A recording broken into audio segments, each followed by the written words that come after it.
Hello. का हो? ए राजा जी, अब की होलिया में घरे आवत तनी नु? अच्छा नहीं खिलागत, आ जाए। हाँ याद बा इनकी आ जाए। देख ले, अब की होलिया में ना आए ना रहुआ त जहर के पुड़िया खा ले। न रे पगली, न खाइए, आ जाए इनकी।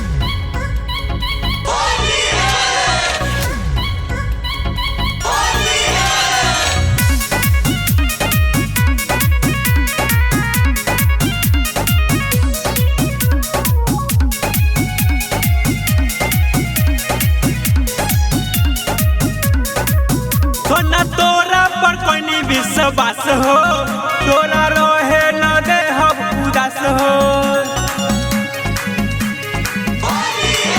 प्यार करब चाहे थोड़ा हल्का, बाकी तू ही हमर बारू खास हो।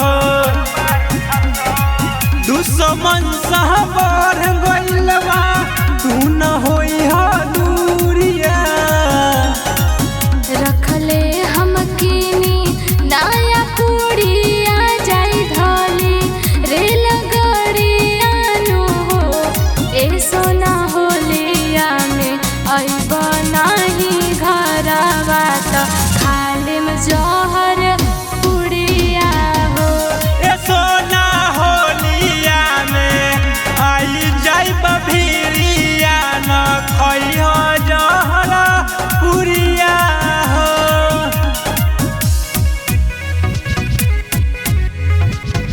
गरिमा रिकॉर्डिंग स्टूडियो मुंबई।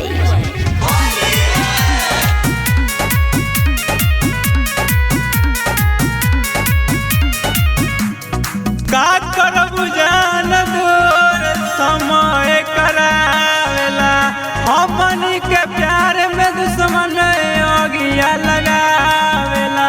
हमनी के प्यार में दुश्मन अगिया लगावेला। अरे याद के करतानी घरवा के काम हो, तोहरा के मन बाणी दिल से भगवान हो। तोरे खुशी में हमर खुशी बा, माफ कर गलतिया। रखले हम कीनी नया पुड़िया जाई धली रेल गाड़िया नु हो। ए सोना होलिया में अइब नाही घरवा त खाली में जहर पुड़िया हो।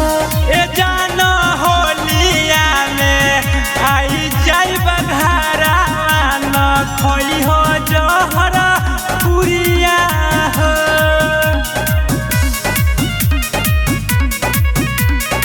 गरिमा रिकॉर्डिंग स्टूडियो मुंबई।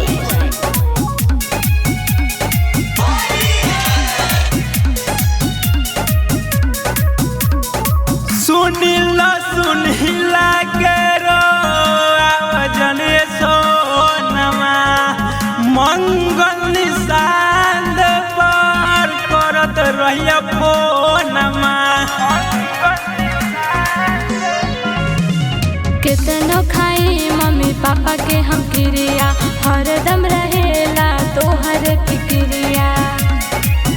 हंसे वाला दिन